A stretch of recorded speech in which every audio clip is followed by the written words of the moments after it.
Hi guys, welcome back to our channel. ఇక్కడ వచ్చేసి మేమైతే బ్రిడ్జి దగ్గరికి అయితే వెళ్తున్నాం అనమాట. ఎందుకంటే అక్కడ వచ్చేసి చేపలు అయితే ఉన్నాయి.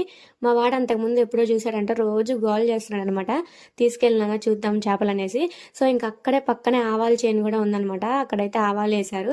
సో అక్కడ ఫొటోస్ కూడా తీయచ్చు, బాగుంటుంది అనేసి వెళ్ళామన్నమాట. నేనైతే రెడీ అయ్యలేదు, మళ్ళీ ఏదన్నా ఒక రోజు రెడీ అయ్యి వెళ్దాము, ఆ రోజు దిగుదామని అయితే నేను చెప్తున్నాను అనమాట. సో పిల్లలు ఇద్దరినే ఫొటోస్ అయితే తీశాను. ఇక్కడ చాలా బాగున్నాయి అనమాట. అంటే మళ్ళీ కొన్ని డేస్ అయితే అది ఫ్లవర్స్ అన్ని పోతాయి కదా, ఎల్లో కలర్లో ఉండే ఫ్లవర్స్ అన్ని పోయి మనకి కాయలు అయితే వస్తాయి అనమాట. సో ఇవి ఉన్నప్పుడే ఫొటోస్ అయితే తీసుకోవాలి, చాలా బాగా అయితే వస్తాయి. నేను ఎండకి బాగా వస్తాయో లేదో అనుకున్నాను, కానీ ఎండలో కూడా చాలా బాగా వచ్చాయి అనమాట ఫొటోస్ కూడా. ఇక్కడే పక్కన కాలువ కూడా ఉంది. ఫస్ట్ మా వాడిని అయితే తీసాను అనమాట ఫొటోస్. దాంట్లోకి వెళ్ళంగానే వాడైతే అడుగుతున్నాడు అనమాట, అమ్మాయి ఎందుకు ఆవాల చెల్లోకి వస్తే జిల పుడుతుందని అడుగుతున్నాను అనమాట. అంటే పైనవి తగిలితే కొంచెం మనకి జిల్లలాగా అనిపిస్తుంది కదా, సో అందుకనేసి అడుగుతున్నాడు అనమాట. ఇంకా వాడిని తీసిన తర్వాత పాపను కూడా తీశాను.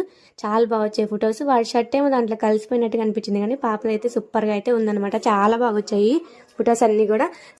సో ఇంకా నేను అంటున్నాను అనమాట, ఈసారి మనం ఎప్పుడన్నా ఒక 4-5 డేస్లో మంచిగా రెడీ అయ్యి వద్దాము, మళ్ళీ ఫ్లవర్స్ అన్ని పోతాయి కదా, మనం కూడా దిగుదామని అంటున్నాను అనమాట.